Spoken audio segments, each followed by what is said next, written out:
right there, Latin 3. Here we are, chapter 93, The Windbag. You can make your own joke, and there we have it. So, let's see. For 9 days, they held course with the most favorable, the most ideal, the bestest wind. And they had come, and now they had come within sight of their homeland when Ulysses, done in thoroughly by exhaustion, for he himself had been steering this whole time, he laid back and took a rest. But his allies, who now were wondering, what was closed up in that sack, or so what was held in that sack. When they saw that their leader was overwhelmed by sleep, was exhausted, they decided, they thought that they should not let slip past such a chance, to open it up.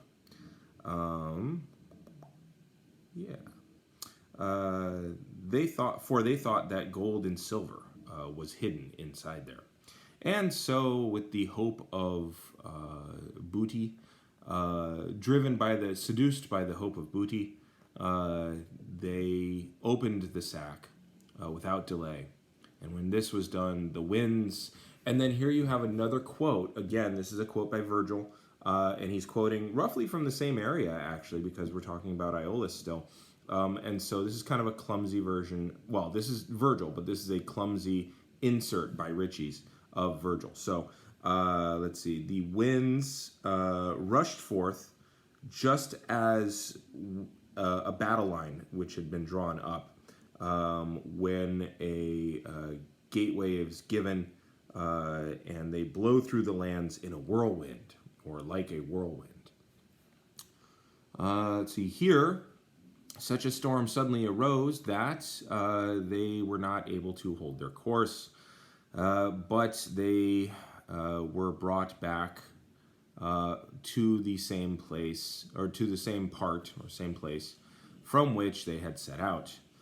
Ulysses, when he was awakened from sleep, he realized immediately in what place the situation was, with the sack opened and Ithaca behind his back, or when he saw the sack opened, or the sack had been opened, and he saw that Ithaca was left behind his back. Then indeed he blazed violently with anger, and cursed his allies, or to abjure someone is to kind of like sanction them, but really much harsher. So he cursed his allies because they had thrown away the hope of seeing their homeland because of a desire, or because they had been driven by a desire of money. And that is 93. So you notice that the journey matters much more than the destination, so why not go ahead and miss the bus and just have to wait a lot longer. So that's chapter 93. All right, I'm going to hit the button.